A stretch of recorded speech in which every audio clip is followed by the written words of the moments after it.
universe အကြောင်းကိုမပြောခင် spirituality ဆိုတာကိုအရင်ပြောဖို့လိုအပ်မယ်လို့ထင်ပါတယ်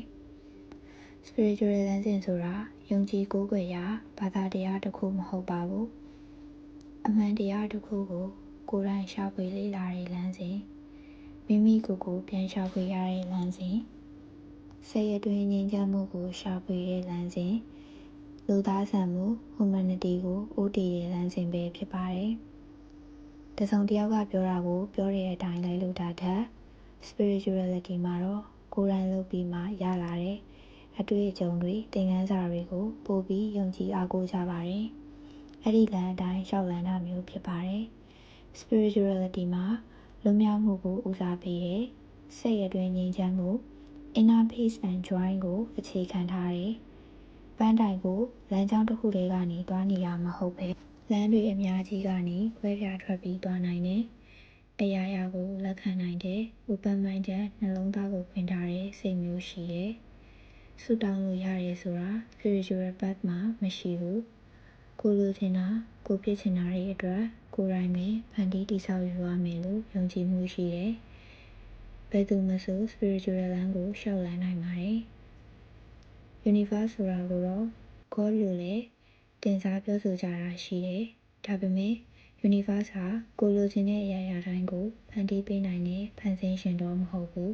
။တကယ်တော့ကိုလိုချင်တဲ့အရာတွေကိုဖန်တီးနိုင်တာကကိုယ်တိုင်သာဖြစ်တယ်။ universe ရဲ့ဘာသာဗေဒဟာသိပ္ပံပညာရူပဗေဒသဘောတရားတွေနဲ့လည်းဆက်စပ်နေတယ်။စွမ်းအင် energy ဆိုတဲ့သဘောတရားဟာ universe ရဲ့အခြေခံကျတဲ့သဘောတရားတစ်ခုပဲဖြစ်ပါတယ်။ universe အတွင်းမှာလူတိရစ္ဆာန်သဘာဝပတ်ဝန်းကျင်မြေရေလေမီးဓာတ်သဘောတရားတွေဟာချိတ်ဆက်နေတယ်။ universe ဟာတွန်းခါမှုချိန်နှုန်းတွေ vibrational frequency တွေနဲ့ချိတ်ဆက်ပြီးအလုပ်လုပ်တယ်။ spirituality လို့ခေါ်တဲ့ spiritual လမ်းစဉ်တကျော့ပြန်ပြီးလူတော်တော်များများကစိတ်ဝင်စားလာတဲ့အခါသူနဲ့တွဲပြီး universe ဆိုတာကိုလည်းစိတ်ဝင်စားလာကြတယ်။ကျမဟာ spiritual လမ်းစဉ်ကို2019ခုနှစ်ကလေးကစတင်ပြီးလျှောက်လန်းခဲ့တဲ့သူဖြစ်ပါတယ်။ဆရာတွေလည်းအများကြီးရှိခဲ့သလို practice လေ့ကျင့်မှုတွေလည်းအများကြီးပဲလုပ်ခဲ့ပူပါတယ်။2021-22မှာ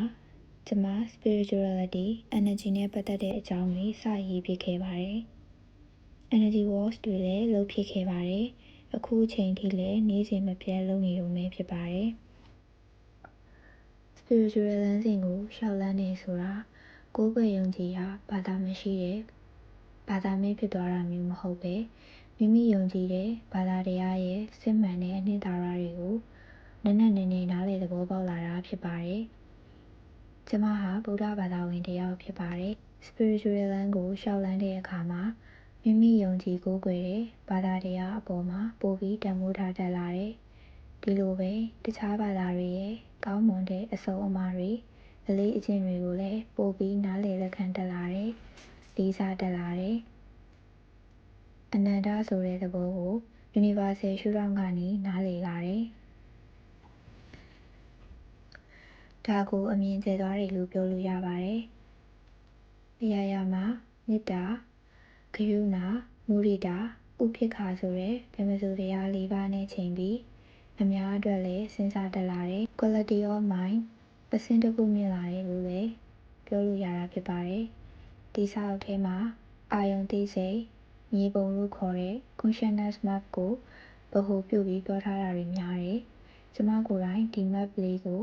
အိမ်ကကိုနေတတ်တဲ့နေရာပတ်ဝန်းကျင်တွေမှာအမြဲတမ်းသတိဖြစ်နေအောင်ကပ်ထားပါတယ်။ energy တွေအောက်ပြုတ်ကျနေပြီဆိုတဲ့အခါတိုင်း consciousness map ကအပေါ်ကိုဆွဲတင်နိုင်ဖို့အကူအညီပေးပါတယ်။သတိပေးပါတယ်။ spiritual path ကိုလျှောက်လန်းခဲ့တာကြောင့်ဘဝမှာငြိမ်းချမ်းမှုတွေအများကြီးရခဲ့တယ်။လက်ခံတတ်လာသလိုလွတ်ချတတ်လာတယ်။အောင်မြင်မှုတွေလည်းအများကြီးရခဲ့တယ်။မေတ္တာတရားနဲ့နေထိုင်ခြင်းကျေးဇူးတရားနဲ့နေထိုင်ခြင်းဟာဘယ်လောက်အထိမိမိစိတ်ကိုလုံခြုံစေသလဲပြည့်စုံစေသလဲဆိုတာကို spirituality ကအကျဉ်းချင်းအခါသက်သေပြခဲ့တယ် တန်ဖိုးမဖြတ်နိုင်တာကတော့ဘဝရဲ့အခက်အခဲဆုံးဆိုတဲ့အခြေအနေတွေကြီးမားတဲ့ဆုံးရှုံးမှုတွေပြန်လှည့်လို့မရတော့တဲ့အချိုးအကွေ့တွေကြားမှာပြိုလဲမသွားဘဲနဲ့တည်တည်ငြိမ်ငြိမ်ရပ်တည်နိုင်ခဲ့တယ်ရှေ့ဆက်နိုင်ခဲ့တာပဲဖြစ်ပါတယ် The universe has my back universe ဟာကျမရဲ့နောက်မှာမမရပ်တည်ပေးခဲ့တယ်လို့ပြောရမှာပဲဖြစ်ပါတယ်တကယ်တော့ The universe has my back ဆိုတာကလည်းကိုလုပ်တဲ့အလုပ်တွေကိုဖြည့်ဆည်းခဲ့တဲ့အကြောင်းတရားတွေရဲ့အကျိုးတွေကိုပြန်ပြီးခံစားရတာပဲဖြစ်ပါတယ်ပန်းသီးပင်စိုက်ခဲ့တယ်ဆိုရင်အချိန်တန်တဲ့အခါပန်းသီးသီးလာမှာပန်းသီးစားရမှာစကြဝဠာရဲ့နိယာမတစ်ခုပဲဖြစ်ပါတယ်ဒါကြောင့်ကိုလုပ်တဲ့အလုပ်အပေါ်မှာအာရုံထားပြီးတော့အကောင်းဆုံးလုပ်ဖို့လက်ရှိအချိန်မှာနေထိုင်ဖို့သင်ယူနိုင်ခဲ့တာပဲဖြစ်ပါတယ်ဒီစာအုပ်မှာမည်သည့်ဘာသာတရားကိုးကွယ်ယုံကြည်မှုကိုမှတိုက်ခိုက်ထားတာဝေဖန်ထားတာမရှိဘဲ spiritual လမ်းစဉ်ရဲ့သဘောတရားတွေ universe နဲ့ချိတ်ဆက်ပုံတွေကိုကိုယ်တိုင်ရရှိခဲ့တဲ့အတွေ့အကြုံတွေသင်ခန်းစာတွေအတွေးအမြင်တွေပေါ်မှာအခြေခံပြီးမျှဝေထားတဲ့စာစုတွေအဖြစ်ဖတ်ရမှာပဲဖြစ်ပါတယ်သဘောတူတာတွေရှိသလိုမတူတာတွေလည်းရှိနိုင်ပါတယ်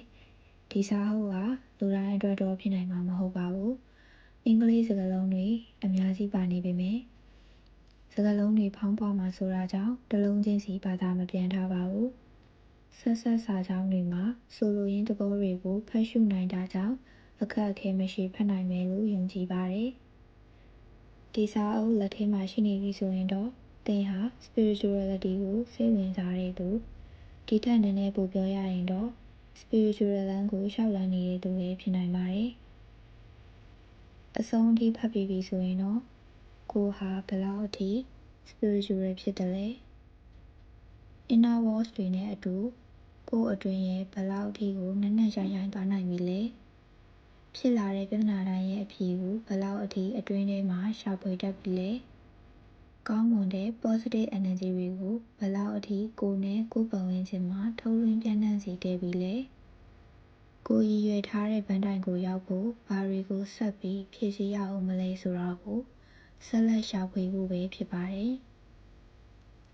ဆက်ရေးချင်တာတွေအများကြီးရှိနေသေးပေမယ့်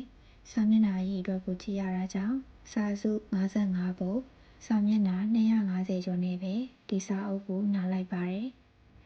Dear Universe Talk Series မှာဆက်လက်နားထောင်နိုင်ဖို့ invite လုပ်လိုက်ပါတယ် You are your universe သင်သည်သာသင်ရဲ့စကြဝဠာဆိုတဲ့စာအုပ်နဲ့အတူကျမရဲ့ spiritual community မှာရှိတဲ့ဆရာတွေတယောက်ချင်းစီ spiritual friend တယောက်ချင်းစီကိုအစဉ်အမြဲကျေးဇူးတင်နေပါတယ်စကြဝဠာကြီးရဲ့ positive energy တွေကို hold လုပ်ပေးထားတဲ့ရုပ်ဝန်းတစ်ခုထဲမှာဖြစ်တည်ခွင့်ရတဲ့အတွက်ကျေးဇူးအများကြီးတင်ပါတယ်စကြဝဠာရဲ့အတ္တစွမ်းအင်တွေနဲ့အတူအတားအဆီးမဲ့အနှိုင်းအစားမဲ့အကန့်အသတ်မဲ့သောကြွယ်ဝပြည့်စုံခြင်းများငြိမ်းချမ်းပျော်ရွှင်ခြင်းများကုသိုလ်တရားအလင်းတန်းများ